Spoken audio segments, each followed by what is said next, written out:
Hello there. I was combing through some books recently and stumbled across a rather curious story.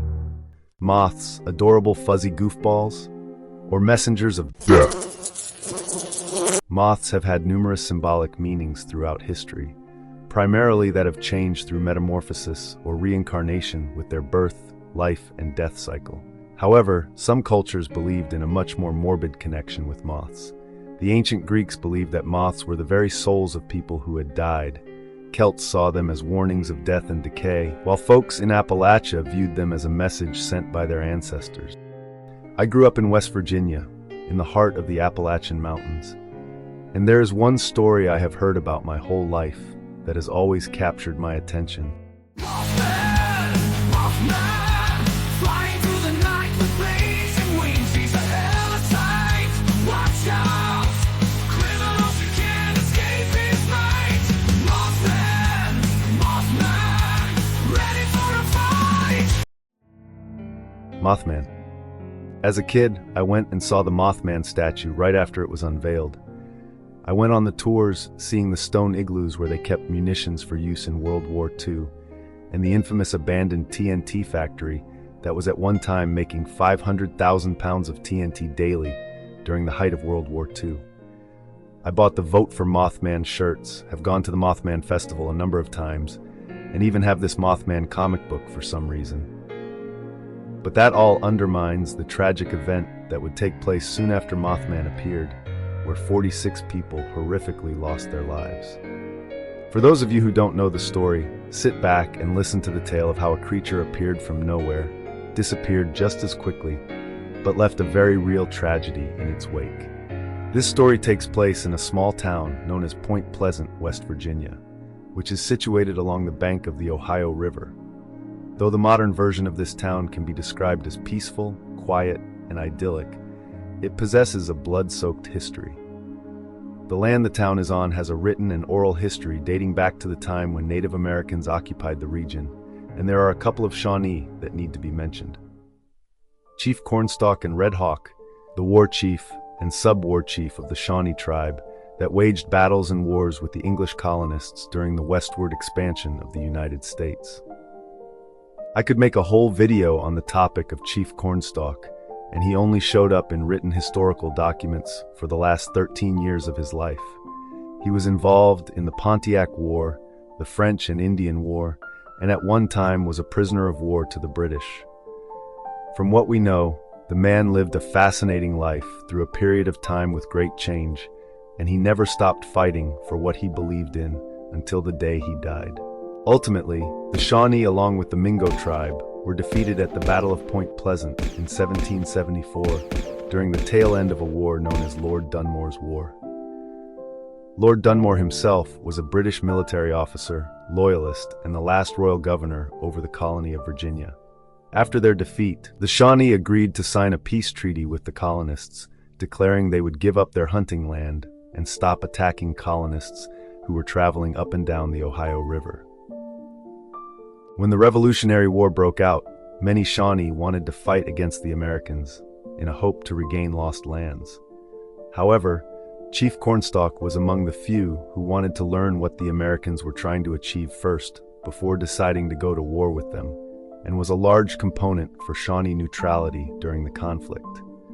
This led Chief Cornstalk, Red Hawk, Chief Cornstalk's son, and another member of their tribe to Fort Randolph in an attempt to have diplomatic relations with the Americans. Once they arrived at the fort, the four men were detained and interrogated under the orders of Captain Arbuckle, who wasn't sure of their true intentions. While being held captive at the fort, a settler who lived nearby was found scalped. An angry mob of settlers then formed to seek vengeance for the man's death. They were aware the group of Shawnee were still at Fort Randolph, so they stormed into the fort and overruled Captain Arbuckle before proceeding to the cabin where Chief Cornstalk was held, killing all four of the men. The legend goes that Cornstalk was the last of the men to die, and before he did so, he said the following: "May the curse of the Great Spirit rest upon this spot. May it be cursed by nature. May its hopes be forever blighted." This would become known as Cornstalk's curse.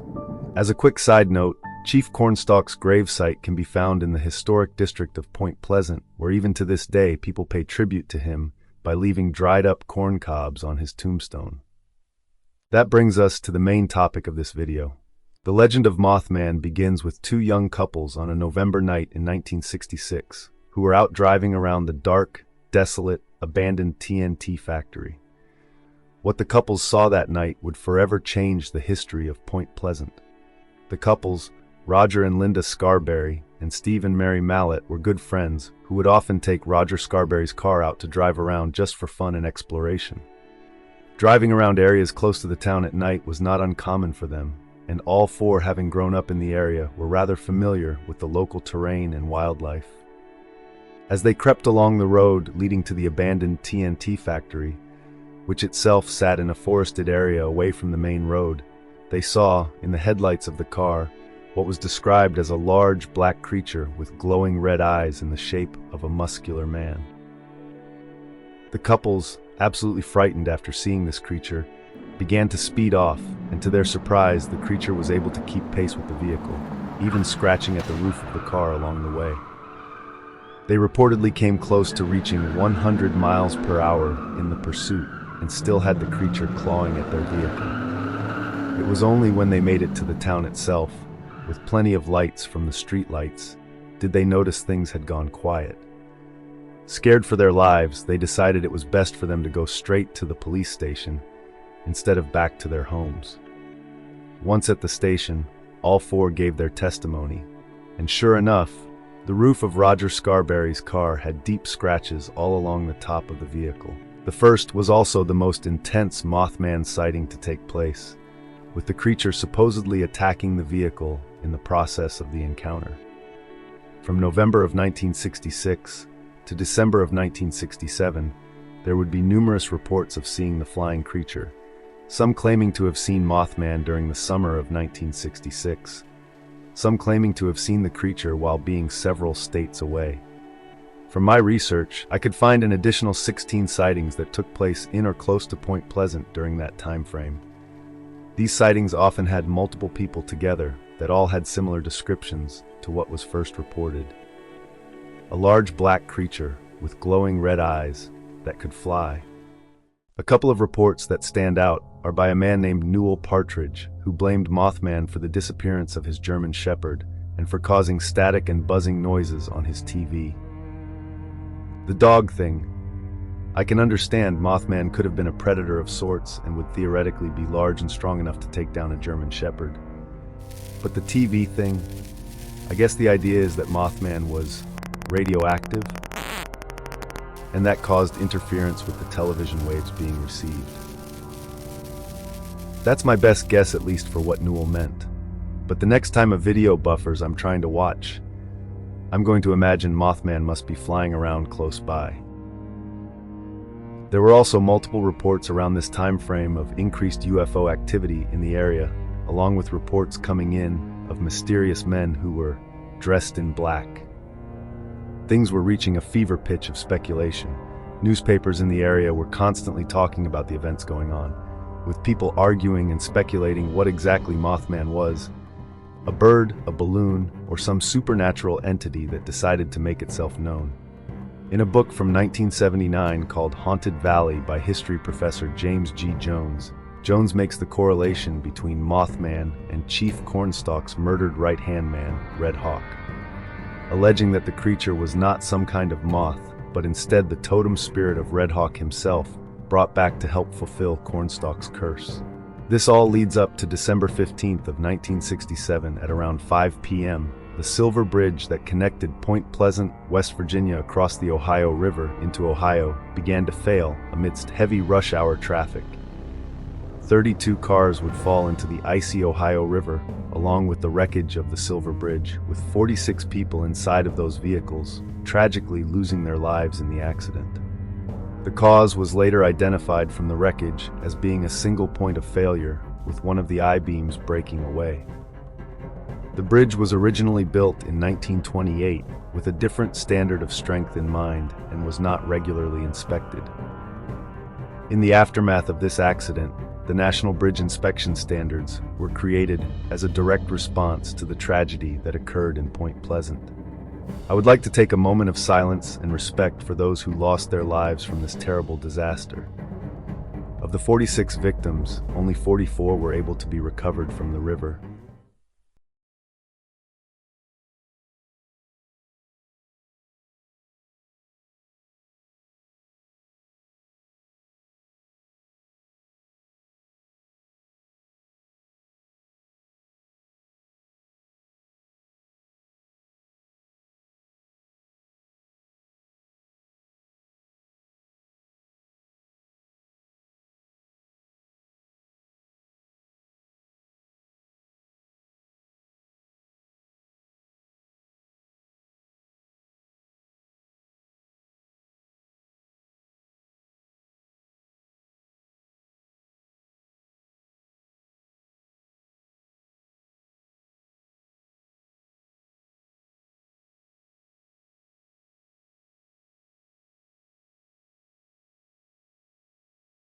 After the bridge collapsed, there weren't very many reported sightings of the creature afterwards. The next sighting of any note happened in the 1990s, and it occurred in the same location as the very first sighting, at the abandoned TNT factory. Mothman, for the most part, had disappeared from the lives of the people in Point Pleasant.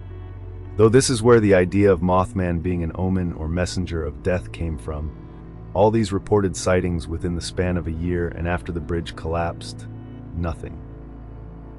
That is the story and events that set forth Mothman as being a local legend. Though the history behind Mothman is fascinating in its own right, I've always been interested in the philosophical and psychological aspects behind the creation of folklore. In this specific case, why a moth? The creature could have just as easily been called Butterfly Bro. And yet there are numerous stories by numerous cultures around the planet that associate moths with death. From my research into that, it appears the correlation was created because of the tendency moths have to follow light. Moths themselves are simply trying to follow moonlight, but humans have made that process a little more difficult for them. As moths do what comes naturally to them, people began to compare their illuminated journey to that of human souls attempting to also reach a light from beyond. At that point, moths became an omen of death itself, either as a warning or as a messenger of the other side. So what exactly did a bunch of people see in the woods of West Virginia all those years ago? Was there truly a giant half-man, half-moth creature flying around the town of Point Pleasant? Or was there some ancient memory at play using the resemblance of a moth as an omen of death? Famous psychiatrist Carl Jung did a fair amount of research into omens and superstitions. Through his work, he concluded that it doesn't truly matter if omens and superstitions are true. What does matter is if people believe them. A black cat is no more unlucky than any other cat, yet people to this day associate the creature with bad luck. The placebo effect is a well-studied phenomenon that has shown just how powerful the mind can be when it comes to belief. I once read a research paper that concluded with a theory that the placebo effect is so influential over a person that if the person truly and honestly convinced themselves that they had cancer, it would only take a year for some form of cancer to develop. Even Cornstalk's curse seems to hold some validity, as through the years Point Pleasant and the surrounding area has experienced multiple disasters that have taken many lives.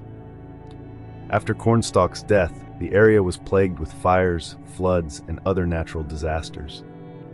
This trend of tragedy continued as time went forward and brought many mining disasters where over 350+ people died in the combined cave-ins and accidents that occurred, along with a number of instances where toxic material was spilled onto the land or into the water.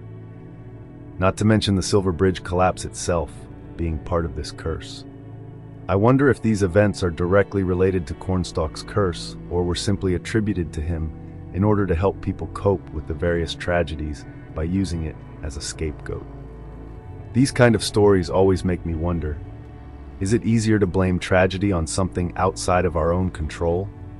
Some profound force of nature that caused destruction in order for us to make sense of the world? I think humans have an interesting way of explaining things because an answer is better than no answer. Though, what do you think? I don't think we will ever have a true understanding of what happened in Point Pleasant. All we have are the facts of what happened during that time frame in the 1960s. The eyewitness reports, the Silver Bridge collapsing, which resulted in numerous lives that were lost, and a legend that has taken flight. If you enjoyed my video, please like and subscribe. It is truly appreciated. If you want to support my content directly, there is a link to Teespring and Patreon in the description below. Patrons are able to have their names added to the end credits of my videos, are able to vote on polls for upcoming videos, and gain access to high-resolution artwork used in videos. Your support means the world to me. Thank you for watching. Until next time, leave no trace. Please no